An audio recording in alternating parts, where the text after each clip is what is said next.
Good morning students. Class 10th के अंदर आज जो अपने करेंगे क्वेश्चन नंबर 4 एक्सरसाइज थी अपनी। चैप्टर नंबर 4 चल रहा है, एक्सरसाइज अपनी 4.1 है, ग्राफ है और सिंपल सी बात है, क्वेश्चन पक्का आने वाला है इसके अंदर। और ये जो क्वेश्चन मैंने लिखा है ये कई बार बोर्ड एग्जाम में आ भी चुका है। क्या लिखा है? Solve the following pair of linear equation graphically and find coordinates of triangle so form with the y axis and lines. यानी आपको पहले इसका ग्राफ बनाना पड़ेगा।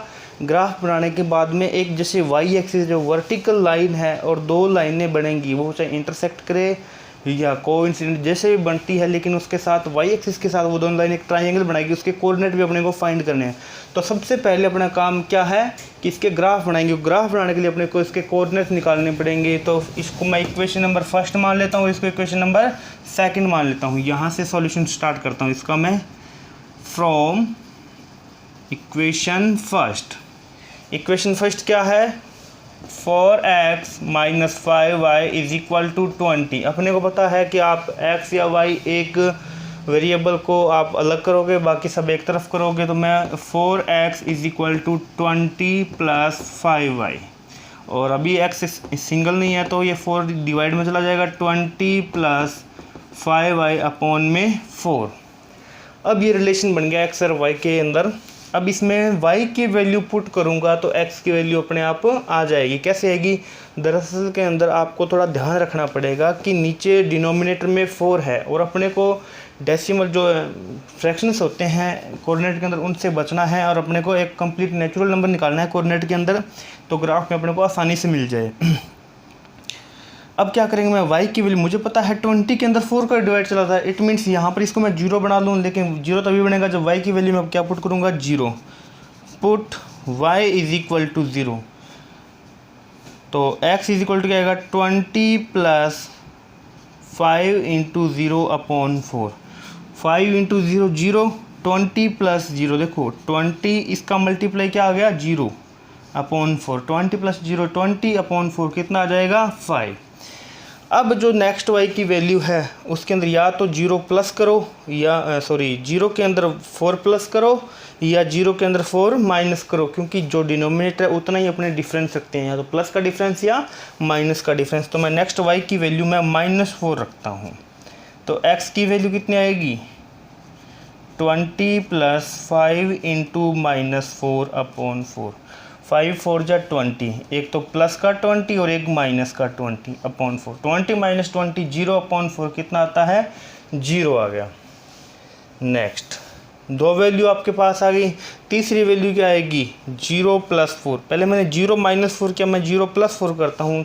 दरअसल के अंदर ये कोई वैसे नहीं है कि आप ये करो, आप कोई वैल्यू रख दो, लेकिन ये आसान होता है। अभी 0 के बाद में आप प्लस का 4 करो या 0 के बाद में माइनस का 4 करो, तो आसानी से ये हो जाएगा।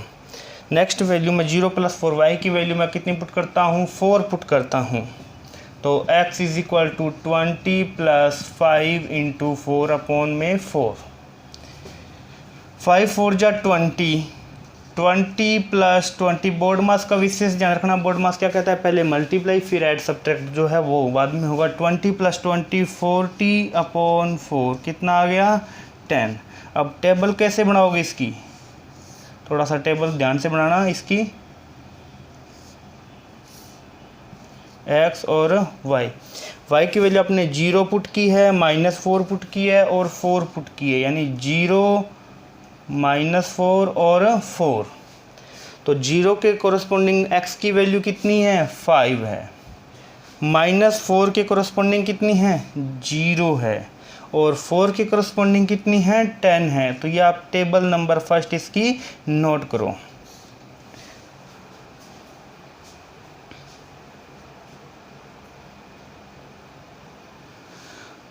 अब हमने इक्वेशन फर्स्ट से टेबल बनाई। मैंने दरअसल में टेबल इसको थोड़ा सा इधर नोट कर लिया क्योंकि इधर क्वेश्चन आएगा। तो टेबल ये फर्स्ट इधर बन गया।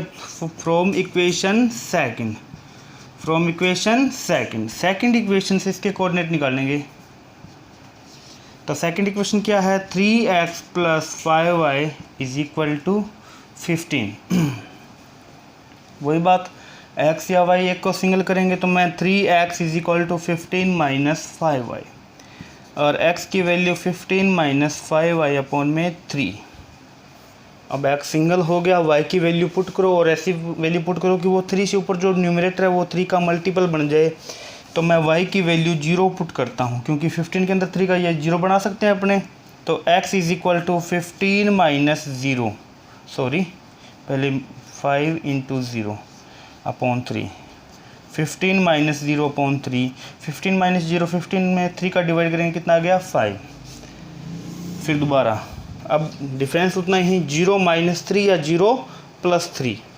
तो y की वैल्यू 0 माइनस 3 यानी माइनस 3 पुट करता हूँ तो x की वैल्यू क्या आएगी 15 माइनस 5 इंटू माइनस 3 अपॉन में 3। दरअसल के अंदर दो माइनस की डिजिट का मल्टीप्लाई होता है तो माइनस माइनस क्या हो गया plus. x is equal to 15 plus 15 upon 3। 15 plus 15 कितना हो गया 30 अपॉन 3 10। और अब y की वैल्यू में 0 प्लस 3 पुट करता हूँ, यानी 0 प्लस 3 कितना आ गया 3। तो x is equal to 15 minus 5 into 3 upon में 3। 5 3 जा 15, 15 माइनस 15 अपॉन में 3, 15 माइनस 15 0 अपॉन 3 कितना आ गया 0। अब दूसरी टेबल दरअसल में यही बना लेते हैं, इसको बाद में इरेज करना पड़ेगा इधर से। तो मैं टेबल इधर बना देता हूँ आपके लिए। ये आपके पास आ गया x और ये आ गया आपके पास y की वैल्यू आपने 0 पुट की है, माइनस 3 की है और 3 की है। 0 माइनस 3 और 3, तो 0 के करस्पॉन्डिंग x की वैल्यू कितनी है आपकी 5 और माइनस 3 के करस्पॉन्डिंग कितनी है 10 और 3 के करस्पॉन्डिंग कितनी है 0। तो ये आपकी टेबल क्या बन गई, table number second.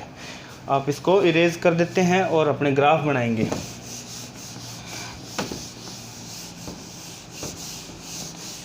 Graph sheet आपके पास होगी, बिल्कुल एकदम एक्यूरेट ग्राफ बनाओगे आप। ग्राफ में सबसे पहले एक बीच में एक वर्टिकल लाइन ड्रॉ करोगे बिल्कुल सीधी और एक हॉरिजॉन्टल लाइन। ये आ गया आपका एक्स एक्सिस, ये एक्स डैश, ये एक्स पॉजिटिव, एक्स वाई और ये वाई डैश, यानी X Y X dash Y dash. बीच में क्या होगा ओरिजिन पॉइंट होगा 0,0, इसके कोऑर्डिनेट होंगे। अब आप देखो दोनों टेबल के अंदर वैल्यूज़ छोटी छोटी है, स्केल बिल्कुल छोटा लोगे आप। स्केल में क्या लोगे, स्केल लिखना ज़रूरी है, x and y axis both 1 centimetre is equal to 1 unit. क्या करोगे 0 के बाद में 1 यूनिट लिए तो आप 1 1 का गैप रखोगे, 1 2 3 4 5 6 7 8 9 10, 1 2 3 4 5 6 7 8 9 10, -1 -2 -3 -4 -5 -6 -7, -1 -2 -3 -4 -5 -6 -7 -8 -9। कम से कम आप 10 नंबर्स दोनों तरफ तीनों तरफ लिख लिया करो, चारों तरफ। अब सबसे पहले आप टेबल फर्स्ट देखो। टेबल फर्स्ट की कोऑर्डिनेट x की वैल्यू 5 y की 0। तो अपने को पता है इस एक्सिस के ऊपर y 0 रहता है और x की 5 ये रही। दूसरा है x की 0 y की -4, तो y का -4 ये रहा। और तीसरा कोऑर्डिनेट है x की 10 है y की 4 है, x की 10 ये रही y की 4 ये रही। तो यहाँ कुल मिला के इसके सामने आप थोड़ा सा डॉटेड लाइन से थोड़ा सा ऊपर तो पता लग जाएगा, यानी ये पॉइंट कुल मिला के यहाँ पर कहीं मिलेगा, बाद में इसको इरेज कर देना। और इन तीनों को मिलाओगे तो आपको ये बिल्कुल एक स्ट्रेट लाइन में मिलेगी, ठीक है। स्ट्रेट लाइन में इसको थोड़ा सा आगे एरो से शो कर देना। उस टेबल फर्स्ट है तो इक्वेशन फर्स्ट क्या है 4x - 5y is equal to 20। ये इक्वेशन, ये जो लाइन है इस इक्वेशन को शो करेगी। दूसरी टेबल है x की वैल्यू 5 y की 0। अब देखो दोनों के अंदर ये पॉइंट सेम आ रहे हैं, इट मीन्स इंटरसेक्शन पॉइंट ये होगा जो कॉमन आएगा। तो ये पॉइंट ये रहा 5,0। दूसरा है x की 10 y की -3, x की 10 y की -3, कुल मिला के यहाँ कहीं मिलेगा।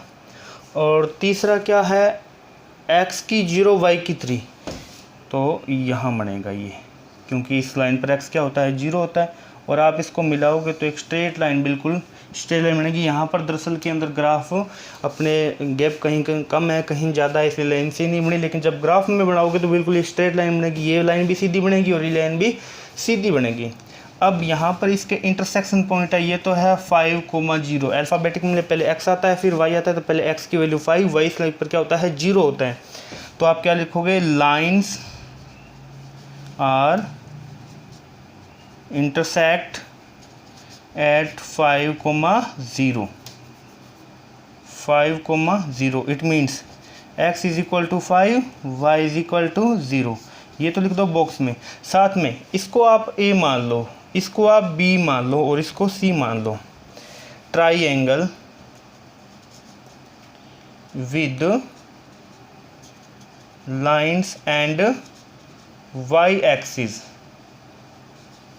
यानी ट्राइएंगल, ऐसा ट्राइएंगल जो लाइन के साथ और y एक्सिस के साथ जो बना रहा है, उसके कोऑर्डिनेट a के कोऑर्डिनेट क्या है, 5,0।